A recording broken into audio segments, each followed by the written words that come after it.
ठाकुर जी चित्त का हरण करते हैं। देखो एक बात हमें बहुत अच्छी याद आ रही, भगवान और गुरु वही है जो वित्त का हरण ना करके चित्त का हरण करे। भगवान और गुरु वही है जो वित्त जानते हो, पाउंड, जो वित्त का हरण ना करके चित्त का हरण करे। ठाकुर जी चित्त की चोरी करते हैं। लेकिन ये बंसी कौन है? बजाने वाला तो बढ़िया है, अच्छा बजाने वाला खूब बढ़िया हो पर बंसी बढ़िया ना, चलाने वाला ड्राइवर बढ़िया हो पर गाड़ी खराब, तो कैसे पहुंचोगे? दोनों ठीक चाहिए। धन्य है श्री ठाकुर जी। एक ये कथा किसी पुराण की नहीं है, एक जगह की चर्चा है, हमने सुना है, अपने गुरु मुख से सुना। हमें गुरु जी कल ही बता रहे थे, बंसी कोई और नहीं, साक्षात शिव जी ही बंसी बने, भोले बाबा ही बांसुरी बने। हाँ, शिव जी राम जी से बड़ा प्रेम करते हैं, राम जी श्याम बनकर आए तो जब समुद्र मंथन हुआ, और समुद्र मंथन हुआ तो हलाहल विष निकला, जहर पॉइजन विष निकला। तो ठाकुर जी हैं ही हैं बड़े चतुर, जयति वचन रचना, वचन बनाने में माहिर। तो विष्णु भगवान जहर लेके शंकर पहले ब्रह्मा जी के पास गए, बोले ए बाबा पियो, तुम तो बूढ़े हो गए, सफेद हो गई दाढ़ी, अब क्या करोगे, जी कर पियो। ब्रह्मा जी बोले अब हमें मशीन बहुत चलानी है। बोले मशीन? बोले हमें बहुत लोग अभी बनाने हैं, सृष्टि बनानी, हमें मत पिवाओ, हम टें बोल जाएंगे।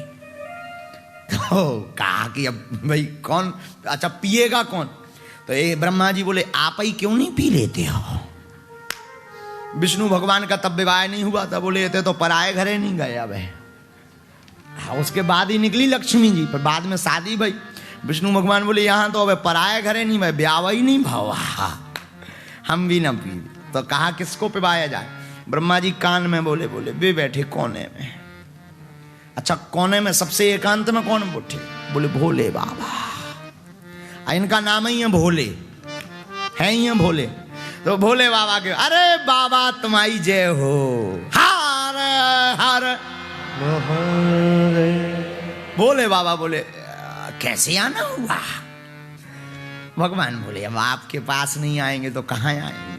शंकर जी मुस्कुरा गए कि आप बराबर चतुर कोई है नहीं, सीधी सीधी बताओ किस लिए आना होगा? तो भगवान विष्णु जी बोले ये जहर निकला।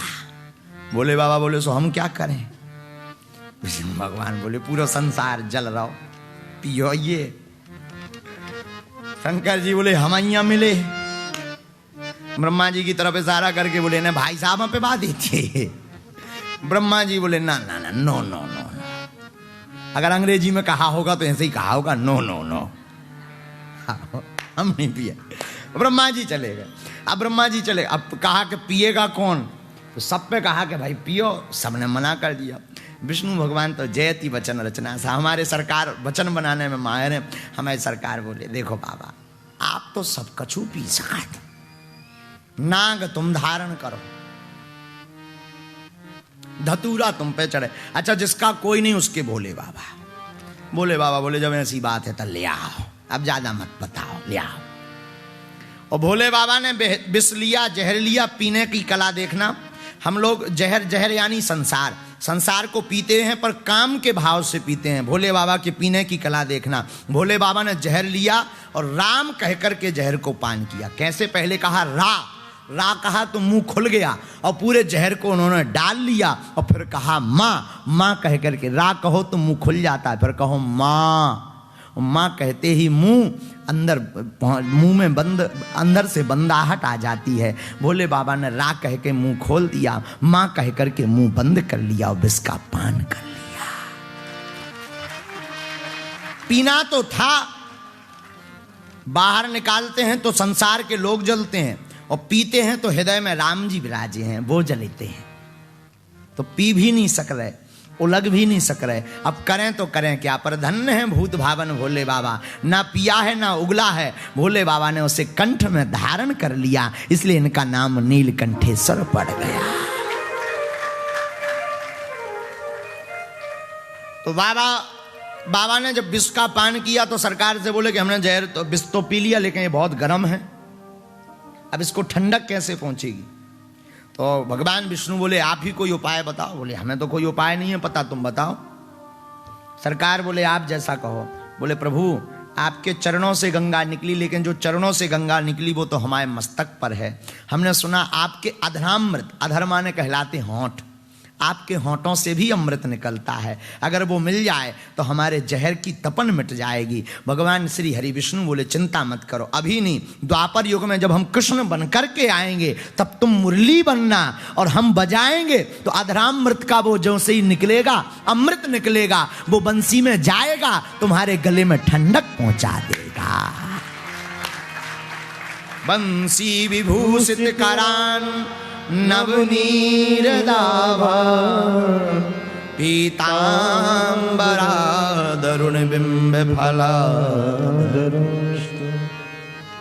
पूर्णेन्दु सुंदर मुखादर विंद नेत्र कृष्णात् परम किमपि तत्त्वहं न जाने। तो वो मुरली कोई और नहीं, भूत भावन भोले बाबा ही मुरली, वो बंसी कोई और नहीं। एक वर्णन हमें यह भी मिला है कि भोले बाबा ने दधीची जो दधीची थे महाराज, दधीची की हड्डियों कुछ बची थीं, उनको घिस करके मुरली बनाई। भोले बाबा आए मैया के द्वार। हमने सुना दधीची जी की हड्डियों से बांसुरी बनाई, और जब दर्शन करने के लिए भोले बाबा आए तो बाद में जब दर्शन भये तो उसी बंसी को ठाकुर जी के हाथ में थमा दिया। ये दो अवतार के कारण बांसुरी के। तीसरा कारण सुनो बांसुरी का। हमने एक जगह पढ़ा है कि ठाकुर जी ने स्वयं अपने हाथों से बांसुरी बनाई। हाँ, स्वयं अपने हाथों से ठाकुर जी ने बंसी बनाई, बांस की। बांसुरी किसकी बनती है? बांस की। हमेशा जब ठाकुर जी के नजदीक बांसुरी रहने लगी तो मोरे हर रंधन समये माँ कुरु मुरली रवम मधुरम नीरस में धोरसताम कृषानुरप्येति कृषतरताम।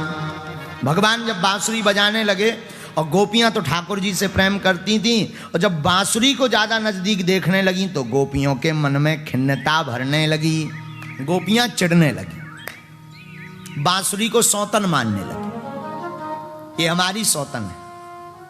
देखो तो हम इतना प्रेम करें और ठाकुर जी हमें अपने नजदीक तक नहीं बुलाते। और ना जाने इसने कौन सा ऐसा पुण्य किया कि 24 घंटे गोविंद के अधरों पे ही टगी रहती, भगवान के अधरामृत का पान करती। गोपियां उस बंसी से इतनी खिन्न हो गई, इतनी खिन्न हो गई कि एक दिन 4-5 गोपियों ने भगवान को बहला लिया, और एक गोपी ने बांसुरी चुराई और चुरा करके दूर भागती हुई ले गई और तोड़ने लगी तो बांसुरी बोल उठी, अरे ओ गोपी, काय को मोह तोड़े तू, काय को तोड़े, मैंने का बिगाड़ो तेरो। तो गोपी कह बे, अरे तू पक्की सौतन है मेरी, ना तू आती ना मेरो कन्हैया तेरे को ही मुंह पे रखे रहे, तो हमें मौका मिल तो हमसे बात कर दे। जब से तू आई है तब से मेरो कन्हैया इतना बदल लगाओ मेरो कन्हैया के जब देखो तब सुबह हो चाहे सांझ रात हो चाहे, या तो तू कमर में लटकी रहे या मुंह अधरों पे रखी रहे, जासे ना रहे बीन ना बजे बांसुरी। जब तू ही नहीं रहेगी तो ठाकुर जी फ्री रहेंगे तो कम से कम बात करने को मौका मिलेगा।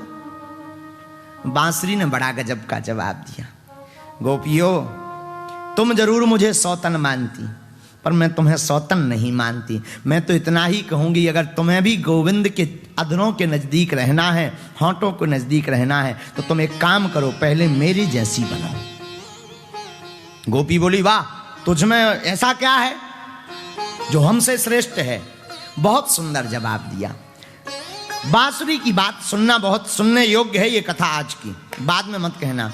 गोपियां से बांसुरी कहती है, तुम मुझे इस तरफ से देखो चाहे उस तरफ से, मैं आर की पार दिखती हूं। मानो जीवन में जिस दिन तुम्हारे पार दर्शता आ जाएगी, उसी दिन गोविंद के नजदीक पहुंच जाओ। मैंने कितने कष्ट नहीं सहे। बांसुरी कहती है क्या, मुझे पेड़ से काटा गया, मुझे छीला गया, फिर मेरे शरीर के अंदर का जितना था उन सबको बाहर निकाला गया, मुझे आर से पार छिद्र कर दिया, खोखला कर दिया। मानव बांसुरी कहना चाहती हो गोविंद को पाना है तो इतने पारदर्शी हो जाओ कि ना काम को जगह बचे, ना लोभ को, ना दंभ को, ना द्वेष को, ना पाखंड को, ना झूठ को, एकदम निर्मल हो जाओ। गोविंद आपको चरणों से तो दूर की बात है अपने अधरों से लगा लेंगे। बांसुरी कहती और सुन गोपी, हाँ दूसरा गुण सुन। एक तो मैं आर से पार एकदम निर्मल हूं, दूसरा मुझ में छिद्र भी बहुत है। मैंने कितना कष्ट नहीं सहा, मुझ में कितने छिद्र हैं, 9।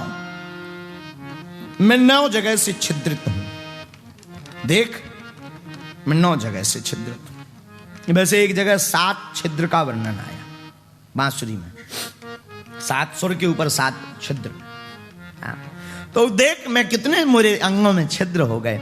मानो ये कहना चाहती हो कि भक्ति के इतने छिद्र हो जाएं कि गोविंद अपनी उंगलियों से तुम्हें बजाने लगे। ये बांसुरी का भाव है। बांसुरी की बात सुनकर के गोपियों की आंखों में आंसू आ गए। अब मैं समझ गई बांसुरी तू ही लायक है गोविंद की। बांसुरी ली और ठाकुर से कहा ये पकड़ो। बाकी गोपियां इशारा करें कि चोरी की इतनी मेहनत और तूने तोड़ी नहीं। वो गोपी कहने लगी ये तोड़ने योग्य नहीं है, ये तो गोविंद से जोड़ने योग्य है। जब व्यक्ति निर्मल हो जाता है, पारदर्शी हो जाता है और उसमें कोई विकार नहीं बचता और उसमें भक्ति के जब छिद्र हो जाते हैं तो याद रखना पागलो, उस व्यक्ति को फिर कोई तोड़ता नहीं है, माधव से जोड़ता है।